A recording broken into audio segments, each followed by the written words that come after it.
ప్రభువైన యేసుక్రీస్తు శుభనామంలో మీ అందరికీ వందనములు.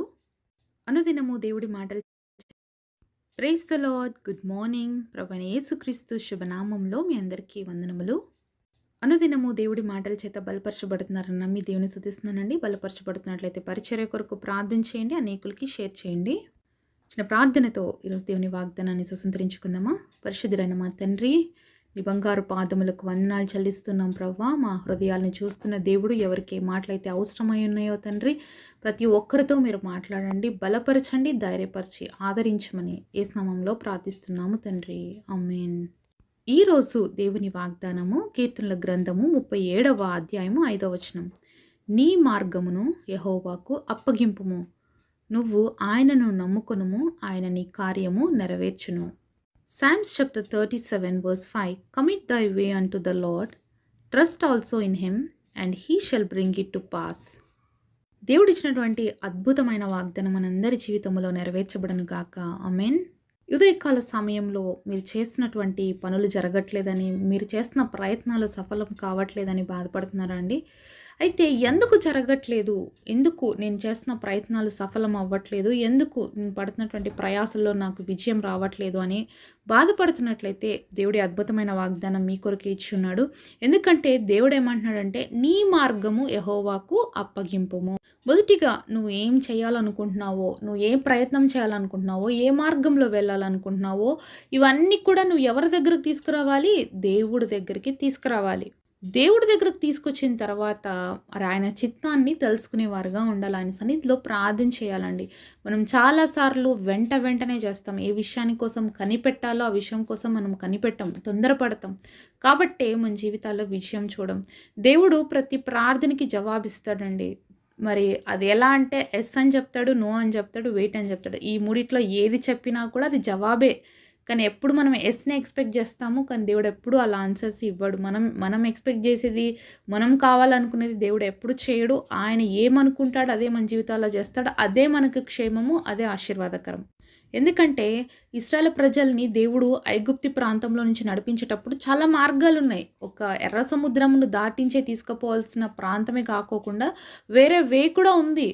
కానీ దేవుడు వాళ్ళని ఆ మార్గంలో కూడా నడిపించలేదు. ఎందుకంటే వాళ్ళు దేవుని యొక్క అద్భుత కార్యాలు చూడాలి. అంతేకాకుండా ఏ ప్రజలైతే మరి ఇశ్రాయేలు ప్రజల్ని ఎంతగా బాధ పెట్టారో, ఇబ్బంది పెట్టారో, ఏ నాయకులు, ఏ అధికారులు అయితే వాళ్ళందరినీ సమూలమైన నాశనం కూడా దేవుడు కోరుకున్నాడు ఆ సమయంలో. అందుకనే మరి ఇశ్రాయేలు ప్రజలు కూడా దేవుని యొక్క గొప్పతనం చూడాలి, అలాగే ఐగుప్తులు కూడా దేవుని యొక్క గొప్పతనం చూడాలి. కాబట్టే ఆ ఎర్ర సముద్రపు మార్గం గుండానే దేవుడు వాళ్ళని వెళ్ళమని చెప్పాడు.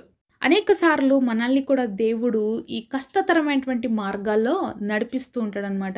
మనం షార్ట్ కట్స్ వెతుకుతూ ఉంటాం. ఇలా జరిగిపోవాలి, అలా జరిగిపోవాలి, ఇది అలా అయిపోవాలి అని. కానీ దేవుడు మార్గాలు ఎప్పుడు షార్ట్ కట్స్గా ఉండవన్నమాట. దేవుడు అన్నీ కూడా పర్ఫెక్ట్గా ప్లాన్తోనే నడిపిస్తాడు. దేవుడికి తెలీదా వీళ్ళు ప్రయాణం అయ్యే ముందు ఎర్ర సముద్రం అడ్డం వస్తుంది అని? తెలుసు దేవుడికి. మరి అక్కడ వరకు వచ్చిన తర్వాత ఏం చేయాలో ఇశ్రాయేలుకి తెలియలేదు, మోషేకి తెలియలేదు, ఎవరికీ తెలియలేదు. కానీ దేవుడికి తెలుసు అక్కడ ఏం చెయ్యాలి అని. కాబట్టి ఇశ్రాయేల్ని ఆ మార్గం గుండా దేవుడు నడిపించాడు. ఈరోజు నువ్వు వెళ్తున్న మార్గం కూడా చాలా కష్టంగా అనిపించచ్చు, చాలా బాధగా అనిపించవచ్చు, చాలా వేదనగా అనిపించవచ్చు. మరి ఇశ్రాయేల్ యొక్క మార్గం అంత సులువుగా సాగలేదండి. యాక్చువల్లీ ముందర చూస్తే ఎర్ర సముద్రము, వెనకాల చూస్తే ఫరో రథ సైన్యాలు తరుముతున్నాయి. ఎటు పోవాలో కూడా వాళ్ళకి దిక్కు తోచలేదు. ఈరోజు నీ పరిస్థితి కూడా అలానే ఉండొచ్చు. ఈరోజు నువ్వు వెళ్తున్న మార్గం నీకు అలానే అనిపించచ్చు, చాలా కష్టంగా అనిపించచ్చు, చాలా నువ్వు డిప్రెషన్లోకి వెళ్ళిపోయి ఉండొచ్చు, చాలా బాధపడుతూ కూర్చుండొచ్చు. నేను ఏం చేయలేను అని ఇజ్రాయేల్ ఇంకా సతికిలు పడిపోయినారు. మోషేని సనగడం స్టార్ట్ చేశారు. ఏమో ఐగుప్తులో సమాధులు లేవని తీసుకొచ్చావా ఇక్కడికి అని మాట్లాడడం మొదలుపెట్టారు. అలాగా నువ్వు కూడా ఒకవేళ దేవుని దూషించడమో లేకపోతే ఏమన్నా అనడం స్టార్ట్ చేసావేమో, ఒక్కసారి ఆగిపోతావా అక్కడ?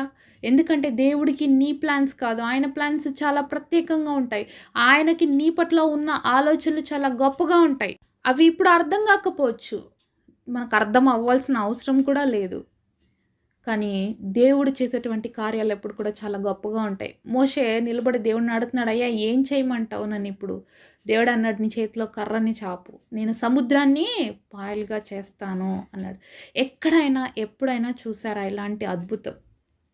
ఎవ్వరం చూడలేదండి. ఎక్కడ కూడా వినలేదు. ఒక సముద్రాన్ని దేవుడు మానవుల కోసము ఒక గోడల్లాగా నిలబెట్టినాడండి. నీళ్ళు 2 వైపులా నీళ్ళు నిలబడితే ఇజ్రాయెల్ రహదారులు నడుచుకున్నట్లు ఎంతమంది కాల్బలం ఉన్నారండి. 6,00,000 కాల్బలం. అంటే బాగా స్ట్రాంగ్‌గా ఉండేవాళ్ళే మరి అంత 6,00,000 మంది కాల్బలం ఉంటే వాళ్ళ భార్యలు, వాళ్ళ పిల్లలు, అలాగే ముసలి వాళ్ళు, వాళ్ళకున్న పశువులు ఎంతమంది ఉంటారండి. అసలు అంతమందిని కూడా క్రాస్ చేసే వరకు దేవుడు ఎంత గొప్ప అద్భుతం చేశాడంటే మనం ఊహలకు కూడా అందదండి. ఎందుకంటే అక్కడ ఫరో రథ యొక్క సైన్యాలు వస్తున్నటువంటి ఆ రథాలు చాలా ఫాస్ట్‌గా ఉంటాయి. ఐగుప్తు యొక్క రథాలు చాలా ఫాస్ట్ అనమాట. అయితే ఇజ్రాయెల్‌ని వాళ్ళ దగ్గరకు 3 రోజులు ప్రయాణమైంది. అంతమంది దాటుకుంటూ అక్కడ వరకు వచ్చేసారు. వాళ్ళని రీచ్ అవ్వడము మరి ఐగుప్తులకి పెద్ద విషయం ఏం కాదనమాట. అయితే దేవుడు వాళ్ళని ఏం చేస్తూ వచ్చాడంటే చాలా ఆటంకపరుస్తూ వచ్చాడు. వాళ్ళ మార్గం సాగనివ్వకుండా. ఆ ఆటంకాలు బట్టి ఇశ్రాయేలు ప్రజల దగ్గరికి ఐగుప్తులు అసలు చేరుకోలేకపోయారు.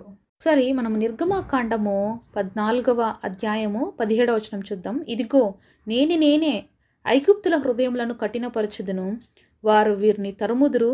నేను ఫరో వలనను అతని సమస్త సేనల వలన అతని రథముల వలన అతని గుర్రపు రౌతుల వలన నాకు మహిమ తెచ్చుకుందును. ఒక అద్భుతమైన మాటను చూస్తున్నామండి ఇక్కడ. మరి నేనే ఏం చేస్తాడంటే దేవుడు ఇప్పుడు ఐగుప్తుల హృదయాల్ని ఎవరు కఠినపరిచారంట? దేవుడే కఠినపరిచారు. కాబట్టే వాళ్ళు తరుముకుంటూ వస్తున్నారనమాట ఇప్పుడు. ఎందుకంటే దేవుడు తన యొక్క నామానికి మహిమ తెచ్చుకునటానికి ఫరోని అతని సమస్త సేనల్ని కూడా మరి బయటికి తీసుకొని వచ్చాడు ఇశ్రాయేలు ప్రజల్ని తరమటానికి. అలాగే 19వ వచనంలో చూసినట్లయితే ఇదే అధ్యాయంలో, అప్పుడు ఇశ్రాయేలు ఎదుట సమూహమునకు ముందుగా నడిచిన దేవదూత వారి వెనుకకు పోయి వారిని వెంబడించను. ఆ మేఘస్తంభం వారి ఎదుటి నుండి పోయి వారి వెనుక నిలిచెను. అది ఐగుప్తుల సేనకు ఇశ్రాయేలు సేనకు నడుమ ప్రకాశించెను. అది మేఘము గనుక వారికి చీకటి కలిగెను గాని రాత్రి అది వీరికి వెలుగునిచ్చెను గనుక రాత్రంతయు ఐగుప్తుల సేన ఇశ్రాయేలును సమీపింపలేదు. ఇక్కడ చూస్తున్నాము దేవుని యొక్క దూత వాళ్ళకి ముందుగా వెళ్ళింది అని మనం చూస్తున్నాం కదా. అంతేకాకుండా మరి మేఘస్తంభాన్ని దేవుడు వారికి వీరి మధ్యలో ఉంచినప్పుడు అది మేఘస్తంభం కనుక మరి ఐగుప్తులకు చీకటిగానే ఉంది. అయితే ఇజ్రాయేల్ ప్రజలకు అక్కడ ముందంతా కూడా వెలుగుగానే ఉంది. కాబట్టి వాళ్ళు ప్రయాణం చేస్తూనే ఉన్నారు. వీళ్ళు మార్గం సాగించలేకపోయారు. ఈరోజు నీ జీవితంలో కూడా మేఘాలు కమ్ముకున్నాయేమో, చీకటిగా కనిపిస్తుందేమో, మార్గం ఎక్కడ కనిపించట్లేదని బాధపడుతున్నావేమో. కానీ నిన్ను బట్టి దేవుడి నామానికి మహిమ తెచ్చుకోవడానికే కొన్నిసార్లు కఠినమైన వ్యక్తుల్ని, కనికరం లేనటువంటి వ్యక్తుల్ని నీ జీవితంలో చూస్తుండొచ్చు. వాళ్ళని చూసి నువ్వు బాధపడొద్దు, కృంగిపోవద్దు. ఎందుకంటే ఆ రోజు ఫరో హృదయాన్ని కఠినపరిచింది దేవుడే అని మనం చూస్తున్నాం. ఈరోజు నీ పట్ల కూడా ఎవరైనా కఠినంగా ప్రవర్తిస్తుంటే ప్రవర్తింపనీయండి. ఎన్ని రోజులు ప్రవర్తిస్తారు కదా. వారి అంతమునకు వాళ్ళు సమీపించినప్పుడే వాళ్ళు ఆ విధంగా చేస్తారండి. ఎందుకంటే దేవుడే మనుషుల హృదయాల్ని కఠినపరిచేటువంటి వాడు అని మనం ఇక్కడ వాక్యంలో చూస్తున్నాం. కాబట్టి వాళ్ళ ఎదుట మన ద్వారా దేవుడి నామానికి మహిమ తెచ్చుకోవడానికి వాళ్ళు అలా ప్రవర్తిస్తున్నప్పుడు ఓపికగా ఉందాము. మరి ఇజ్రాయెల్ కూడా ఓపిక కోల్పోయి సనగడం స్టార్ట్ చేశారు. కానీ దేవుడు మార్గం తెరిచినప్పుడు వాళ్ళు దాటారు. అలాగే నువ్వు వెళ్తున్న మార్గంలో నీకు ఆటంకాలుగా ఉండొచ్చేమో, అనిపించచ్చేమో, కానీ దేవుడు ప్రతి మార్గంలో నీకు సరళం చేయబోతున్నాడు. నీ సురక్షితంగా నువ్వు ఆ ప్రాంతంలోకి ఎక్కడికైతే వెళ్ళవలసిన వ్యక్తిగా నువ్వు ఉన్నావో ఈరోజు ఆ గమ్యానికి నిన్ను దేవుడు చేరుస్తాడు. ఎన్ని ఆటంకాలు వచ్చినా, మనుషులు ఎంత కఠినంగా నీ పట్ల వ్యవహరించినా, నీకెంత వ్యతిరేకత వచ్చినా నీ ముందు తన దూతను పెట్టి దేవుడు నడిపిస్తాడు. ఎందుకు తెలుసా? నువ్వు ఆయనకి నీ మార్గాలు అప్పగించుకున్నప్పుడు, నువ్వు ఆయన నమ్ముకున్నావు కాబట్టి నువ్వు ఏ కార్యం అయితే నీ జీవితంలో జరగాలని రోజు ఆశపడుతున్నావో, ఆశతో ఎదురు చూస్తున్నావో తప్పకుండా దేవుడు చేస్తాడండి. మరి ఇదే అధ్యాయంలో 25వ వచనం కూడా చూస్తే, వారు రథచక్రములు ఊడిపడినట్లుగా చేయగా వారు బహు కష్టపడి తోల్చుండ్రి. అప్పుడు ఐగుప్తులు ఇజ్రాయెల్ ఎదుటి నుండి పారిపోదుము రండి, యెహోవా వారి పక్షమున మనతో యుద్ధం చేయుచుండని చెప్పుకునిరి. ఇక్కడ అన్యులైనటువంటి ఐగుప్తులు ఇస్తున్న సాక్ష్యము, వారి దేవుడు మనతో యుద్ధం చేస్తున్నారు, మనం పారిపోదాం, ఇంకా మన వల్ల కాదు. ఎందుకు తెలుసా? ఆ సముద్రపు మధ్యలోకి వెళ్ళినప్పుడు వాళ్ళ రథ చక్రాలన్నీ ఊడి పడిపోతున్నాయి. వాళ్ళు తోలలేకపోతున్నారు ఆ రథాలని. అంత మరి అద్భుతంగా దేవుడు కార్యాలు చేశాడు అక్కడ. కాబట్టి వాళ్ళకి అర్థమైంది, యెహోవా మనతో యుద్ధం చేస్తున్నాడు, ఇంకా మన పని అయిపోయినట్లని వాళ్ళు తెలుసుకున్నారు. 26వ వచనంలో చూస్తే, అంతలో యెహోవా మోషేతో ఐగుప్తుల మీదకి వారి రథముల మీదకి వారి రౌతుల మీదకి నీళ్లు తిరిగి వచ్చినట్లుగా సముద్రం మీద చేయి చాపమనెను. 27వ వచనంలో చివరి మాట చూస్తే, అప్పుడు యెహోవా సముద్రపు మధ్యను ఐగుప్తులను నాశనము చేసెను. ఇదే జరుగుతుందండి. దేవుడికి వ్యతిరేకంగా వచ్చి, దేవుడి పిల్లలకి వ్యతిరేకంగా వచ్చి ఎవరైనా యుద్ధం చేయాలన్నా, పోరాటం చేయాలన్నా వాళ్ళ సమూలమైన నాశనాన్ని వాళ్ళే కోరుకొని తెచ్చుకుంటున్నారు అనేది అర్థమవుతుంది. కాబట్టి ఆ రోజు ఇజ్రాయేల్ విషయంలో దేవుడు అద్భుతాన్ని చేశాడు. ఈరోజు నీ విషయంలో కూడా అద్భుతాన్ని చేయాలని ఆశపడుతున్నాడు. ఆ ఐగుప్తీయులు మళ్ళీ ఎన్నడూ చూడకుండా చేశాడు. ఏ విధంగా తన ప్రజల్ని ఇబ్బంది పెట్టినారో ఐగుప్తులందరూ కూడా నడి సముద్రంలోనే నాశనం అయిపోయినారు, ఒక ఫరో తప్ప. ఎందుకంటే ఫరో సాక్ష్యం ఇవ్వాలి కదా వెళ్ళి, అందుకని అతను తప్ప మిగిలిన మొత్తం కూడా ఆ రోజు నాశనం అయిపోయినారు ఆ సముద్రంలో. కాబట్టి ఈరోజు దేవుడికి నీ మార్గాలను అప్పగించుకో, ఆయన చిత్తానుసారంగా నడుచు. ఆటంకాలు వచ్చినా కూడా ముందుకు సాగు, తప్పకుండా దాంట్లో దేవుడిని కార్యాన్ని సఫలం చేస్తాడు. ఆటంకాలుగానే అనిపిస్తుంది, కానీ దేవుడి చిత్తం ఉంటే ఆటంకాల్లో కూడా మార్గం అనేది సునాయాసంగా తెరిపిస్తాడు, దేవుడే నడిపిస్తాడు. కాబట్టి వ్యక్తులు, ఇతరులు చెప్పే మాటలు, వాళ్ళు చేసే చేష్టలు, వాళ్ళ విధానం చూసి నువ్వు భయపడుతూ కృంగిపోకుండా దేవుడి వైపు చూస్తూ ముందుకు సాగు. నీ మార్గాన్ని ఆయనకు అప్పగించు, నీ పక్షంగా దేవుడే యుద్ధం చేస్తాడు. మరి దేవుడికి అప్పగించుకుందామా మనల్ని మనం? పరిశుద్ధుడైన తండ్రి, మనతో మాట్లాడిన ప్రతి మాట కొరకు వందనాలు. ఈరోజు మీరు ఇచ్చిన ప్రామిస్ మా అందరి జీవితంలో ఫుల్ఫిల్ చేసి మమ్మల్ని నడిపించమని యేసు నామములో ప్రార్థిస్తున్నాం తండ్రి. ఆమేన్.